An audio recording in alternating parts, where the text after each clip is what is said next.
stop right there. Stop. I've got a topic that you have got to hear. Don't step away from the screen. Listen to this in the name of humanity. I sound like something out of one of those old the Twilight Zones, or One Step Beyond. Sorry, never mind. Well done, though. Remember what I'm talking about. You're gonna need a nap after this. Yeah. Well, maybe. At least some sugar. Dang it. Okay. Now, I'm going to tell you something. Right now, we just started the political season. You may go, so what? This is a podcast. It's a webinar on practice site selection.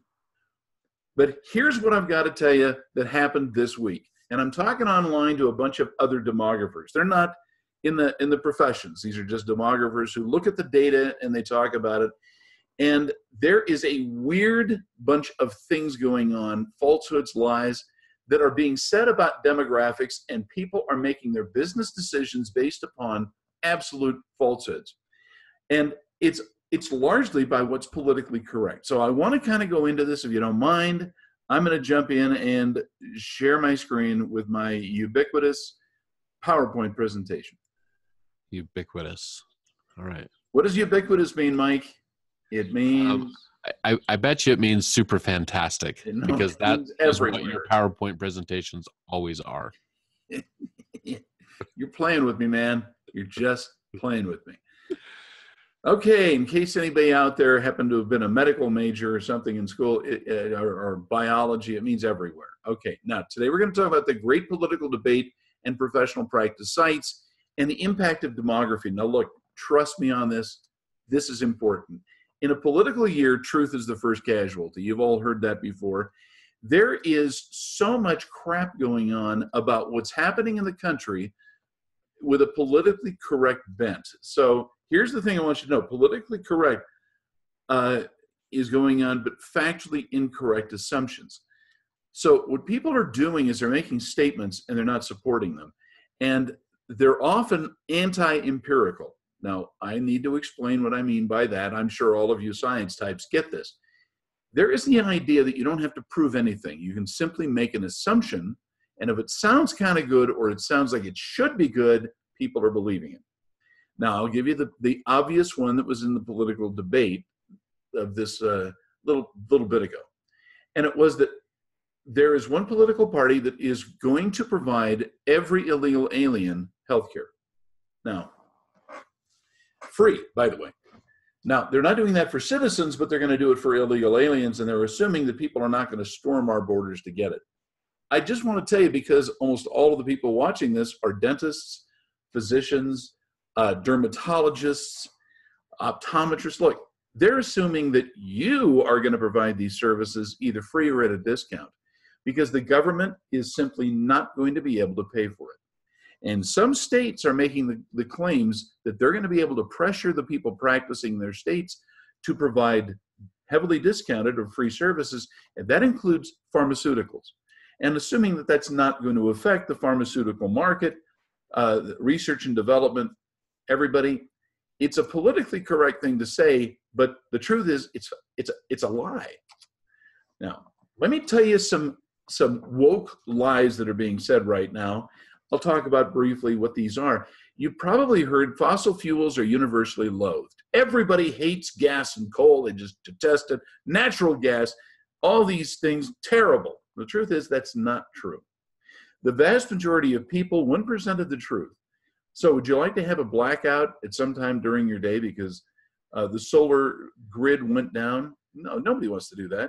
Hydroelectric is never going to happen. We all know this, by the way, because you have to build dams. And thermoelectric stuff, you've got to be able to drill down and maintain what is really a volatile source of fuels. So every time anybody says fossil fuels are universally loathed, no, they're not.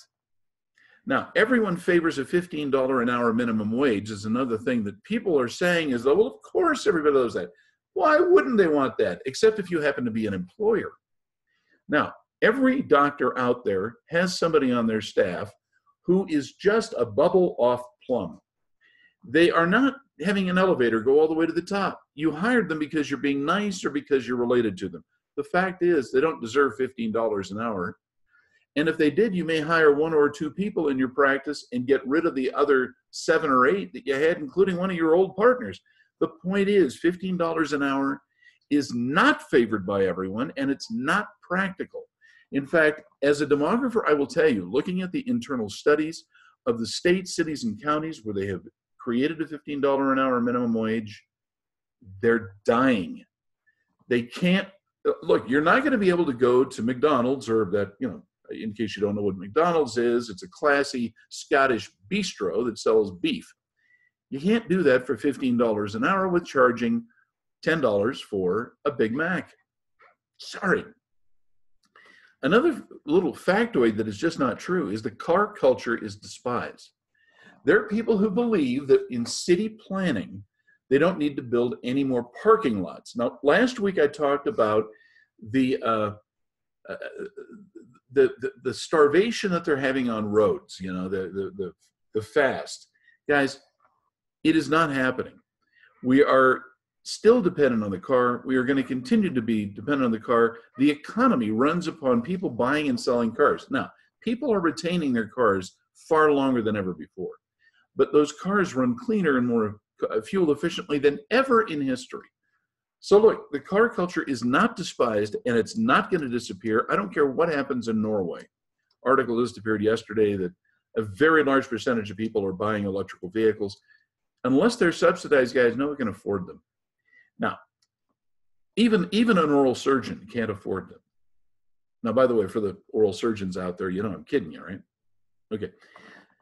There's also an idea that somehow religion has no place in American culture, that Americans are turning anti-religious. Okay, now I bring this up because churches continue to be one of the best places to meet new people, to put your brand out there, to get to be trusted and admired and loved, and to be able to provide genuine service to you and your neighbors. Now, look, I'm saying this only because there has been a lot of movement in the media recently saying religion's dead, no one's going to church. Well, I will tell you a little thing from my experience as a journalist, and yes, I was a journalist in a former life. Journalists don't go to church and never have. But at this point, they're becoming hostile to religion, and therefore, from their perspective, no one's going to church. Please don't go along with that. Great line, by the way, out of the era in which Richard Nixon was elected president. A writer for the New York Times said in an article, and she was shocked that he got elected because she doesn't know a single person who voted for Richard Nixon. Well, that's probably true. But that isn't a thing about the American people or about Richard Nixon. It's entirely about her. She was not getting her facts about people out there, and that holds for other political characters of our time. Now, let me go on about one other little thing. Intersectionality is the future. Now, there may be some of you who don't know what intersectionality is. I mean, you kind of know there's something about inter and sectionality. It's a feminist theory. And what it was originally set up for was to explain why Black women were more discriminated against anybody else on the face of the earth, and they deserved special programs to help them, Black women, do better. Now, feminism stated at the outset, the author did, that this is not an empirical study. There is no proof that this is true. Intersectionality says that any aggrieved minority deserves reparations and compensation. And the fact is, you can't go back and say that's true. You can't show a study that actually says this, that intersectionality, which, by the way, by its author's own admission, is not an empirical study. It is an idea of fairness, but it's only a concept. The problem is, you can believe all day that everybody who has a certain color or racial background or gender or assumed gender has disadvantages in life. And by the way, that may be true. But the point is, it has to be proven. And what they're proud to say is, we don't have to prove anything. This idea that somehow people can make broad statements, including the Antifa folks, that this is killing society or that hurts mankind, that's what they're trying to do, and it is non-scientific. It's non-empirical. Now, I am an empiricist as a demographer. I want to see the facts. I'll talk about some of these facts because this runs smack on to what my beliefs are about how to show what's a good place to practice. It isn't because of some weird herald idea that people have about why it's a good or a bad place to go. You have to show why and then prove that there's a cause and effect, or at least a very strong correlation. A white man will never be elected president. I've actually heard this several times this week. Yeah, especially the old white guys. Old white guys are never going to be elected. Nobody wants them anymore. It ain't going to happen. Well, I don't think that's necessarily true. I also think it's a pretty crappy way of discriminating against people based upon their gender and their race. We don't believe in doing that. We tend to do what Martin Luther King says, judge people by their character. That's the ideal. So to make statements like that is unscientific and bigoted. And the bottom line is, I just don't believe that's true. Now, I don't care who your old white guy is that you like or don't like, or young white guy, doesn't matter to me. But I'm just saying, making a statement like that is foolish.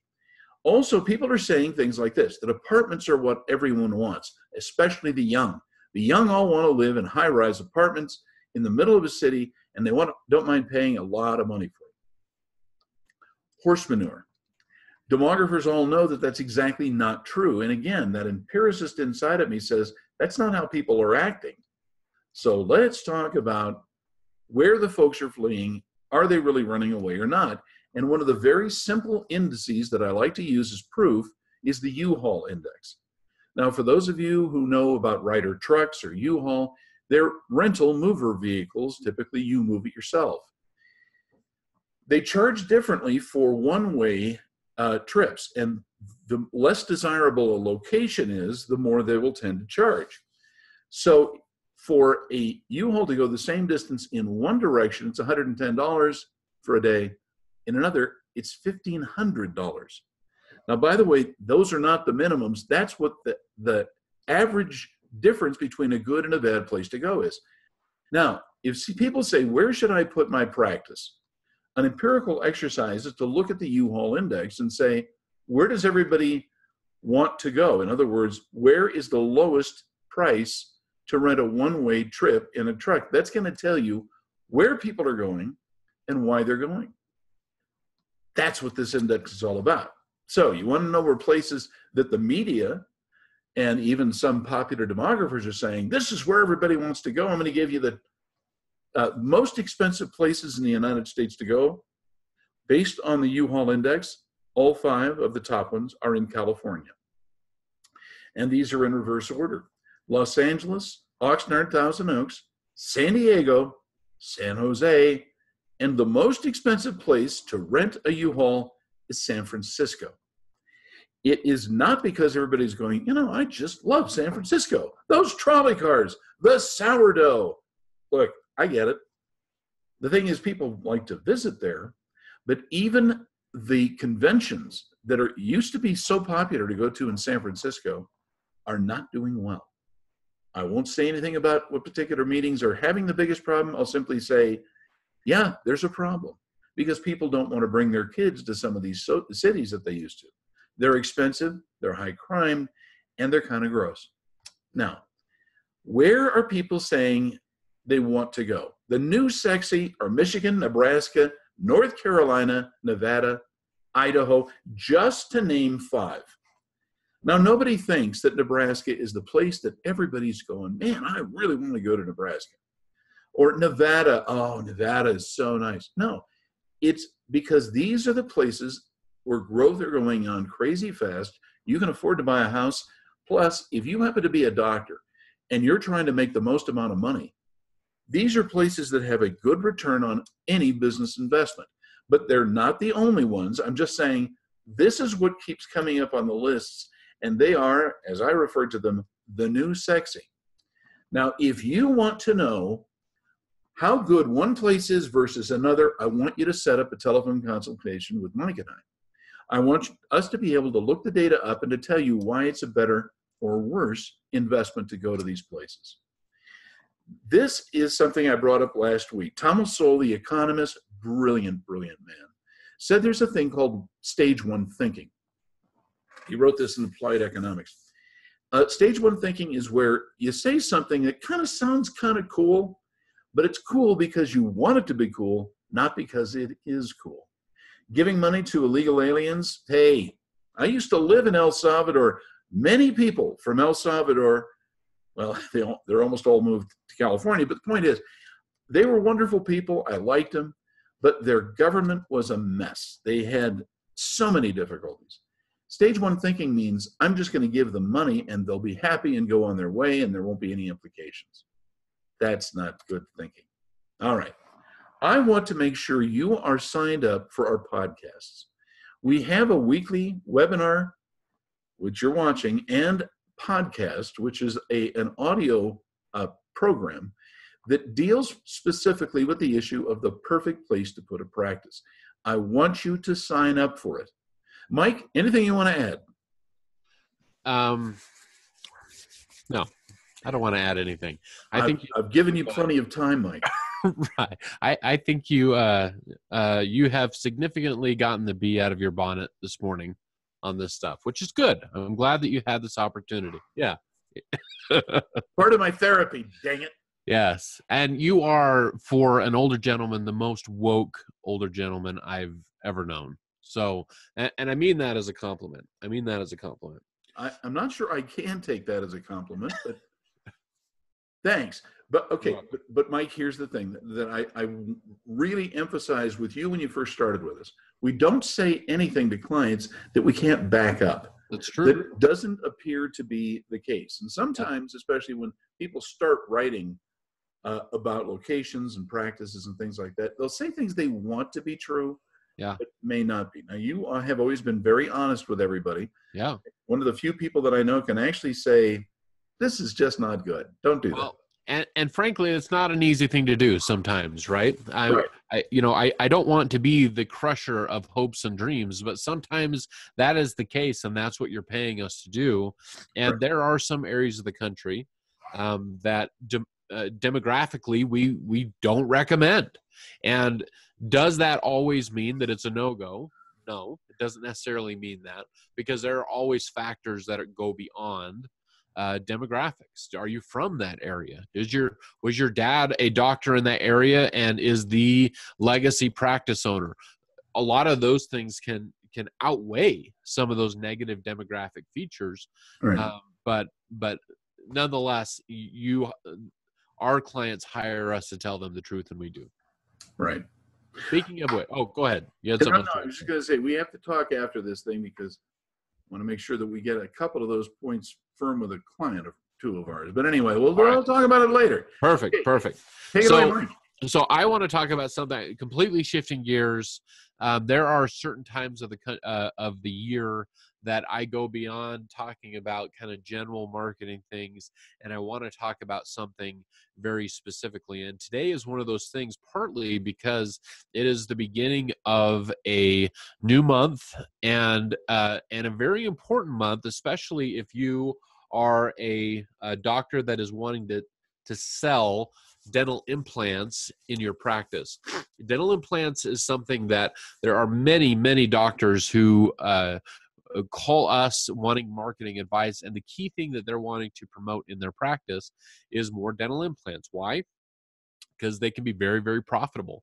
And if you can get a couple of dental implant cases in your practice every month or every week, it can make a huge difference in your overhead and a huge difference in your profitability. So it's no wonder that is something that many, many doctors want to do. And so whenever I have that opportunity to teach and train a little bit about dental implants, not the clinical side, but the marketing side, there are a few very, very important and key things that need to be considered when you're marketing dental implants. And today, I am going to kind of pull back the curtain a little bit, and I am going to share with you the secret to marketing dental implants, at least for 2019.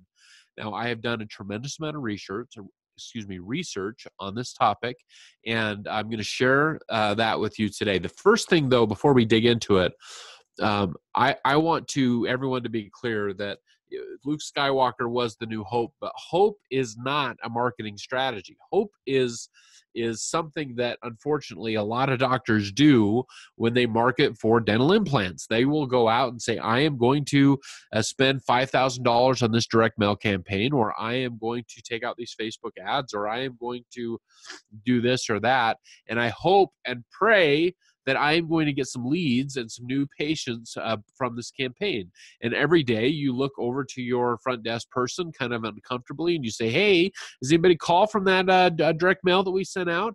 And they say, no, they haven't. And so the month goes past and maybe you get a call or two, but it hardly ever pays off because you based your decision on marketing dental implants based on hope and not empirical data like what Scott was talking about just a second. So let's talk first about the right time of year. And this is why I'm discussing this topic today.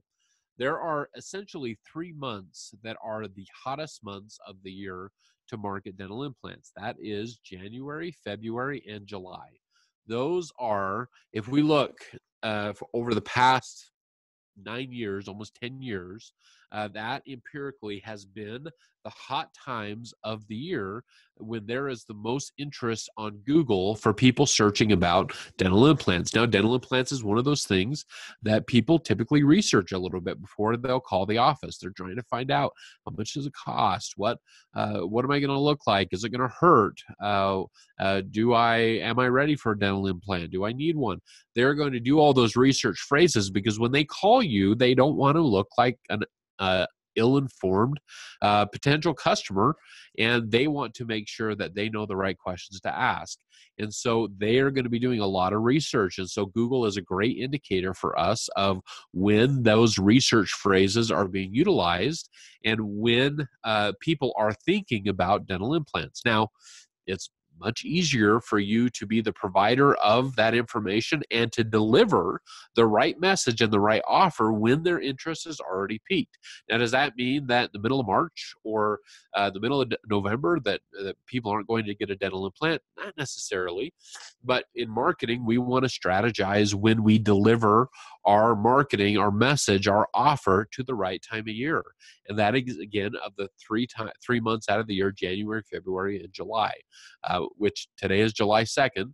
And so if you are marketing dental implants, you're not doing anything yet marketing wise, you're probably missing the boat and your competitors are beating you to the punch. So now that we know the right time, and again, this is based on empirical data that Google is providing, what is the right amount of money that we need to spend what is the budget schedule that we need to spend on dental implants?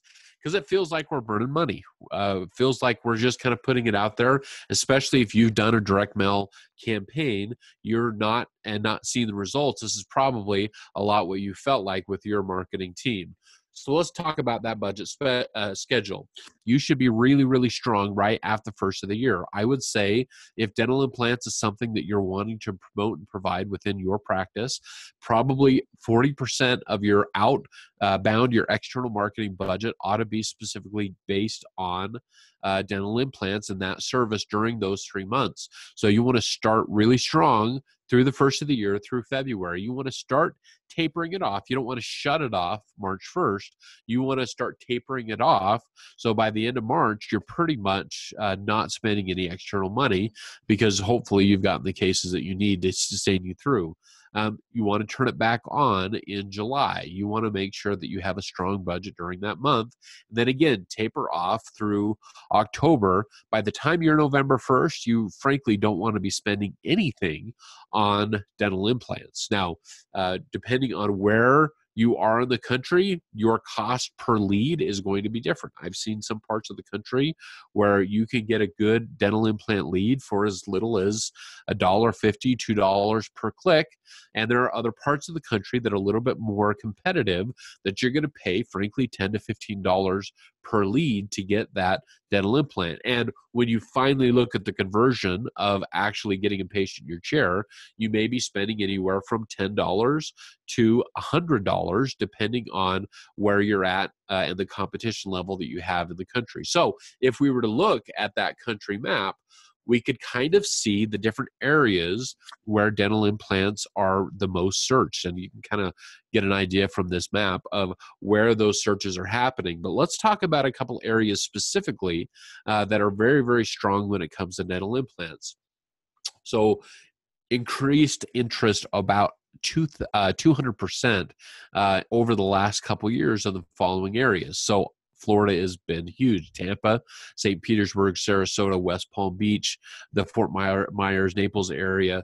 Those are all areas that have a tremendous amount of increase in the last couple years on dental implants. So if you're practicing in one of those areas and you're not promoting dental implants, specifically on those months that I just shared, then you're probably missing out on some great opportunities to promote that as that within your practice. A couple other areas: Las Vegas, Phoenix, and Denver. All three of those areas have seen at least 200% an increase in interest on dental implants over the last couple of years.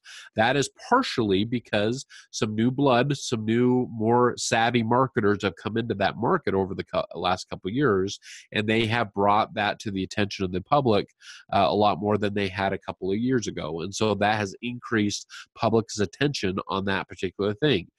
Buffalo is another area that, for whatever reason, has seen a pretty big increase in searches for dental implants.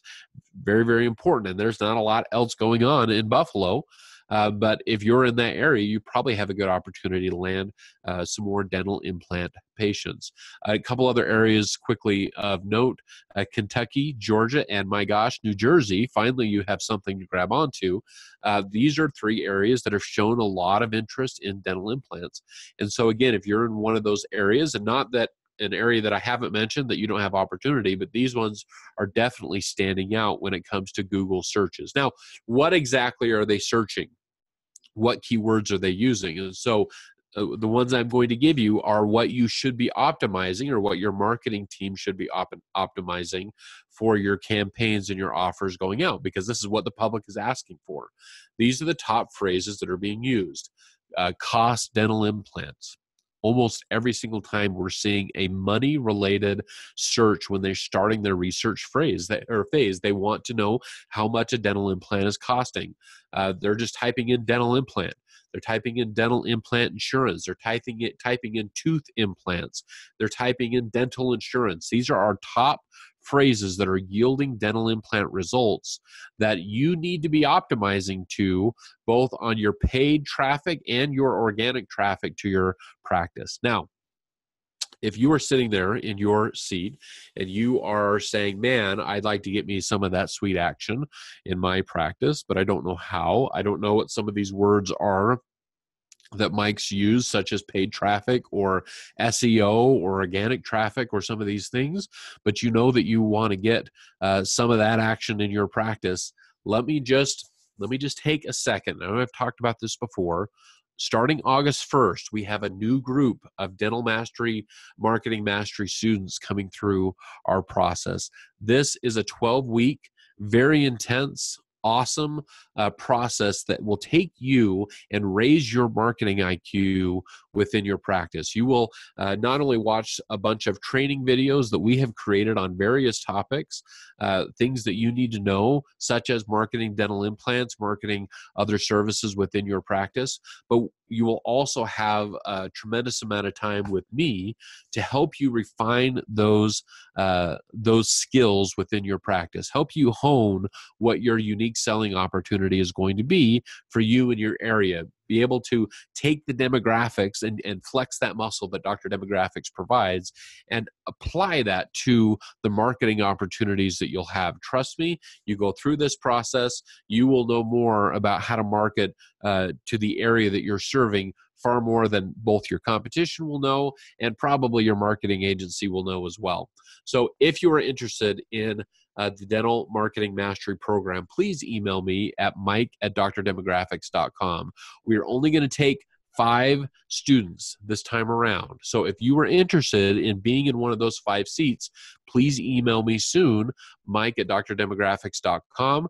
I will get you the information. We can talk about it. I can answer your questions, but I will tell you that it is a course that will, frankly can change the outlook of what your practice is and what you can provide, such as taking advantage of dental implants. Scott, did you learn anything today, marketing wise? But I'd like to reposition a little bit what you've said. Okay. Now, Mike, you've been talking about dentistry, but there are a lot of optometrists, veterinarians, Yeah, absolutely, other people of other disciplines that also watch this. Now, here's what I want the audience to take away here. This is a case study in dentistry. Totally. Particularly in an upscale procedure that you're going to have more profit by. Yeah. Now, if you happen to be an ophthalmologist, you're going to be doing LASIK, which tends to fall within that category of a very profitable procedure, but there's a seasonality to it. Totally. In other words, people don't tend to go into the ophthalmologist to get LASIK all year long at the same rate. The same thing's true of dermatology. So whether it's Mohs surgery or dermabrasion or something like that, there's a significant seasonality. Even though Botox does not have that, there are times that people will think, wow, I need to do the Botox. Yeah. It's also true that for veterinarians, there are a lot of people who do spay and neuter much more at certain times of the year, and sexing of parrots, for example. Yeah. And those people who are in vet all know this, but you can't often tell the gender of a parrot. So there's a time of year in which people will tend to take their birds in to determine gender for breeding purposes and for their health. Knowing the seasonality of it and knowing the keywords that are mentioned within social media, in Google, for example, makes a lot of sense. And what Mike does is he will take what services you're doing, will be able to determine the seasonality and also the utilization of the services to describe that procedure. So it's not just dentistry. It involves all of these things. Yeah. And dentistry is kind of a low-hanging fruit for us because we do a lot of them. But that's why the dental implants seems to be what it is. And by the way, I note, and I've written about the seasonality in which when you put the message out, you'll have a better return on your investment. Yeah. And I think that's the key, Scott, is I would say probably 90% of doctors that are actively marketing for something like dental implants or like LASIK or whatever, like they don't have this research. And so it's a shotgun, right? You're just putting it out there. Going back to my slide on hope, they're basing all of their dreams on hope that they're going to get a return. And as a marketer, I don't do that. And that's the big difference, is that marketing should be scientific. It should be scientific. And it does take a while sometimes to crack the code. But marketing is scientific. And if your marketer is not approaching it in a scientific way, you're probably wasting money. Well, let me just say one last thing in conclusion. The reason that I went in and did this with doctors is because there's sufficient research that we can actually tell a client base what to do. Right. There are lots of demographers in the world, but they're usually handling a broad range of services that you really can't learn from. So by limiting it to those people who own a professional practice, primarily healthcare, we're able to do things in our research that will have more direct meaning to our clients than just being a broad demographic. There's a lot of brilliant demographers in the world, and I've learned from many of the good ones. Yeah. But I'm just going to tell you that's why we emphasize what we do in healthcare. Yeah. So I think we better get going, guys. Thanks so much for watching us. We look forward to seeing you next week. And whatever you do, visit us at drdemographics.com. And have a safe and happy 4th of July. Safe and sane. Sane. Right. Bye.